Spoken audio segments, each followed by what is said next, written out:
This is Luton. When it comes to the Alien franchise, it's something that does not skimp on all the hallmarks of a classic FPS game. Alien killing machines, dark claustrophobic light flickering conditions, and a brilliantly pre-established background plot. So it'd be a quick assumption to make that with nearly all the design work done before a game's development even began, it'd be pretty easy to use it as a foundation to build an amazing game, right? Well, considering the Alien series is one that has spawned 32 previous versions, not counting some Predator games where it appeared as well, you would think that by now it had been done to death. Apparently not, as we see Sega and Gearbox releasing yet another variation on a theme. Now, I'm not going to pretend that I dislike these games. Who doesn't love running around in a scary dark corridor with a big gun blasting those acid-bleeding bastards back to where they came from and hoping you don't cause a catastrophic decompression in the process? But the concern for me is that when it comes to a franchise like Aliens, a vast amount of design development has been done already.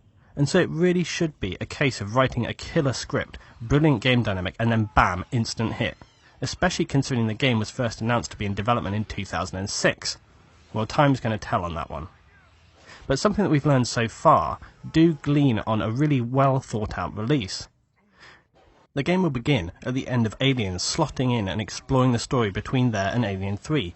You begin by entering and exploring the Sulaco, the ill-fated marine transport ship, and from that moment you enter the copy and paste spaceship shooter sequences appearing to unfold around you.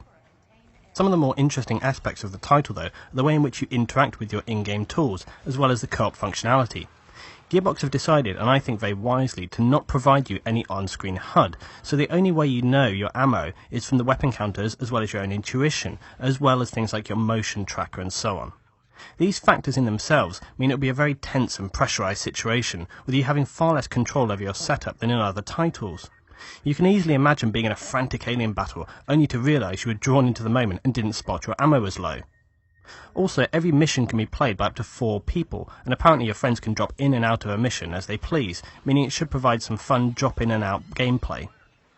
Gearbox have also promised dynamic AI to provide varied combat, but how many times have you heard that whilst dodging the predictable moves of AI enemies? This game looks to cover plenty of familiar territory, but at the same time Gearbox seeks to explore every opportunity of unfilled narrative, as well as creating the environments you would expect from the Alien series. The multiplayer mode is predictable as ever, Marines facing off against aliens in a Left 4 Dead styling, humans sporting big guns, aliens quick and vicious. In the end, the success or failing of the title will be how well it combines the attention to detail of a strongly well-established series against the necessary innovation required to make this game something special and not just a next-gen version of the 30-odd games that preceded it.